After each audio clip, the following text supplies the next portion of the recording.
हाँ जी, नमस्कार। एक बार फिर से आप सभी का वेलकम करती हूँ आपके अपने YouTube channel Sita with chem में, जहाँ हम बात कर रहे थे some basic concept of chemistry की। और हमने बहुत सारे मेजर टॉपिक जो थे वो कवर कर लिए थे। अपने दो ही टॉपिक बचे हैं इस चैप्टर के। पहला टॉपिक जो है वो बचा है एक तो मोल कॉन्सेप्ट से रिलेटेड कुछ बाकी है, अभी कर लेते हैं उसको तो। और एक है लॉज ऑफ केमिकल कॉम्पोजिशन, यानी कि रासायनिक संयोजन के नियम। तो वो 6 नियम जो है नेक्स्ट वीडियो में वो कवर करवा दिए जाएंगे। तो 2 चैप्टर आपके कंप्लीट हो जाएंगे और उसके बाद में अपन स्टार्ट करेंगे स्ट्रक्चर ऑफ एटम। ठीक है बेटा जी। तो मैं एक कोई फ्लो चार्ट बना रही हूँ, उस चार्ट को आप समझने का ट्राई करना। बेटा देखो क्या है, ये मैंने रखा है बीच में मोल। क्या रखा है? मोल रखा है। ठीक है बेटा, जब भी कभी अपन, अगर मान लो मैं कहती हूँ क्वांटिटी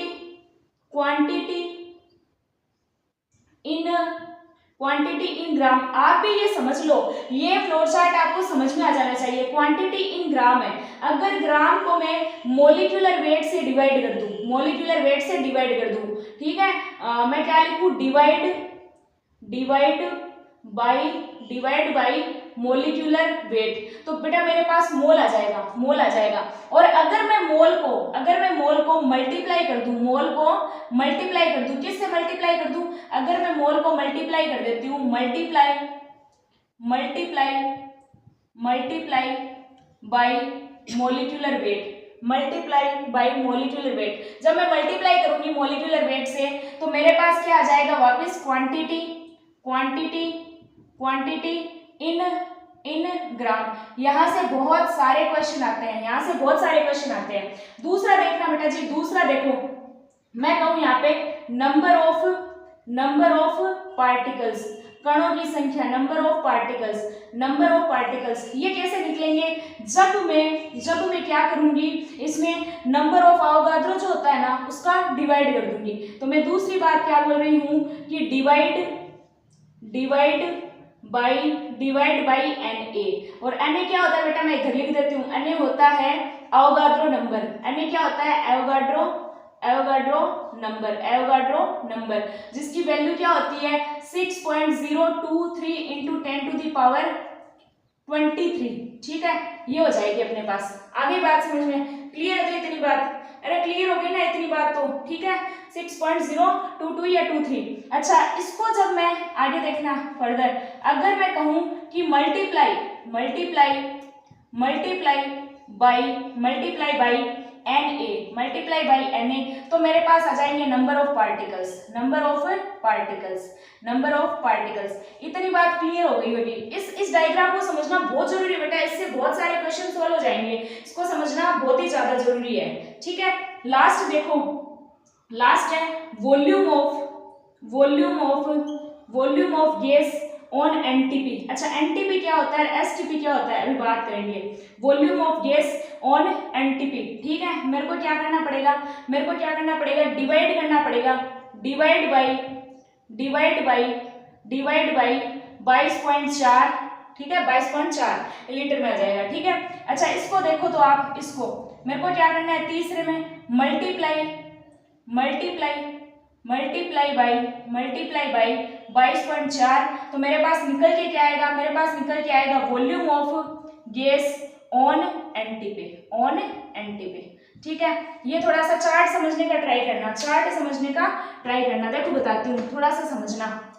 मैंने क्या बोला है कि अगर अपने को क्वांटिटी जो है, क्वांटिटी इन ग्राम में दी हुई है, इससे अगर अपन डिवाइड करेंगे मोलिकुलर वेट से, मान लो मैंने कहा है 5 ग्राम NaOH। ठीक है, इस 5 ग्राम को मैं क्या करूं? इस 5 ग्राम को मैं डिवाइड कर दूं मोलिकुलर वेट से, जो 40 होता है, तो मेरे पास मोल निकल जाएंगे। कितना मोल हो जाएगा?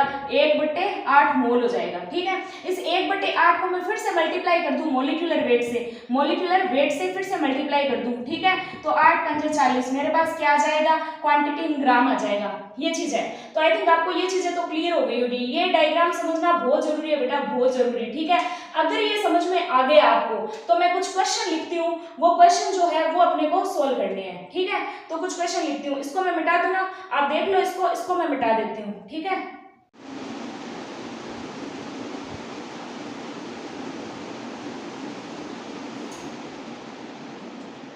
हाँ तो भाई देखिए, अभी अपन जो अगला क्वेश्चन करेंगे ये उन्हीं से रिलेटेड रिलेटेड है क्वेश्चन। इसमें क्या बोला है, 50 ग्राम CaCO3 में Ca2+ आयनों का नंबर बता दीजिए। तो 50 ग्राम में पूछा है बेटा, तो पहले CaCO3 का मॉलिक्यूलर वेट देख लो और अपन क्या निकाल लेते हैं, मोल निकाल लेते हैं। पहले क्या निकाल ले, मोल निकाल ले। मोल निकालेंगे तो 50 तो ग्राम दे ही रखा है और मॉलिक्यूलर वेट कितना होता है भाई साहब, वो होता है अपने पास 100। निकाल के चेक करो, इधर बता देती हूँ।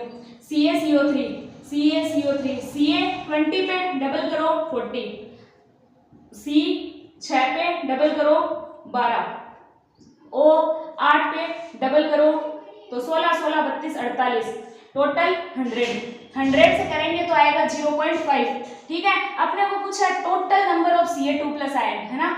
तो मैं क्या करती हूँ, यहाँ पे 0.5 को मल्टीप्लाई करते हैं 6.022 इंटू 10⁻23। ये आप आंसर बता देना क्या आएगा। ठीक है, ये आप बताना। अच्छा बेटा यहाँ पे चेक करो, 36 ग्राम H2O में मोल कितने हैं, तो 36 ग्राम और मॉलिक्यूलर वेट कितना होता है 18, तो टोटल मोल आ गए 2। ठीक है, कार्बन के एक एटम का मास, तो बेटा कार्बन के एक एटम की बात करूं तो आवागाद्रो नंबर 6.022 इंटू 10⁻23 बराबर होता है 12 ग्राम के, क्योंकि एक कार्बन का 12 होता है, तो 12 बट्टे हो जाएगा 6.022 इंटू 10⁻23। इसको आप सोल्व करके बता दोगे क्या आएगा, इसको आप सोल्व करके बता दोगे, है ना। तो ये छोटा सा कॉन्सेप्ट था, इसको आप सोल्व करना। कुछ क्वेश्चन मैं आपको देती हूँ, आप करके बताओगे, है ना। मेरे पास बुक में लिखे हुए हैं कुछ क्वेश्चन, तो आप बताओगे ये, फिर मैं करवाऊंगी। ठीक है, लिखो क्वेश्चन, लिखो। इसको मिटा दूं क्या, मिटा दूं? चलो मैं क्वेश्चन लिखती हूँ। एक क्वेश्चन है, आपको करना है, ठीक है, और पक्का आपको अच्छे से ढंग से ये क्वेश्चन जो है ये आया हुआ है, जेम में आया हुआ है। ठीक है, IIT जेम में आया हुआ है ये क्वेश्चन। तो देखो क्वेश्चन लिखवा देती हूँ मैं थोड़ा सा, क्या लिखा हुआ है देखो। क्वेश्चन है हाउ मैनी, अगले क्लास में इसको मैं सोल्व करवाऊंगी फिर। How many atoms of sulphur are present in 64.0 gram of S8। ठीक है, एक क्वेश्चन तो ये। एक और बहुत अच्छा क्वेश्चन है मेरे पास, हाँ ये देखिए, ये क्वेश्चन बहुत अच्छा है, ये आपको करना है। ठीक है, और ये आप मेरे को करके बताओगे, कमेंट में आंसर भी करोगे। ठीक है, आपको क्या करना है, इंक्रीजिंग ऑर्डर। ठीक है, इंक्रीजिंग ऑर्डर बताना है सबका, मासेस इन ग्राम में इंक्रीजिंग ऑर्डर बताना है। इंक्रीजिंग ऑर्डर, पहला देखो, पहला दे रखा है इसमें 1 एटम ऑफ सिल्वर, और इसका एटम जो है ना Ag का हो जाएगा 108 ग्राम मोल इनवर्स। ठीक है, दूसरा देखो, दूसरा है हाफ मोल ऑफ नाइट्रोजन। तीसरा देखो, तीसरा है अपने पास 1 मोल ऑफ कैल्शियम। चौथा है 1 मोल ऑफ ऑक्सीजन।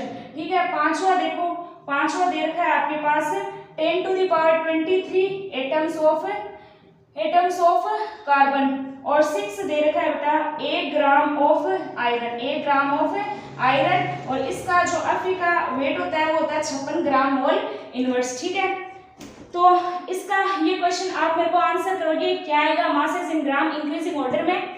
तो आज के लिए धन्यवाद। नेक्स्ट वीडियो में फिर से कोई क्लास लेंगे जिसमें केमिकल कॉम्पोजिशन ऑफ लॉ करेंगे, जो भी है। धन्यवाद, थैंक यू वेरी मच।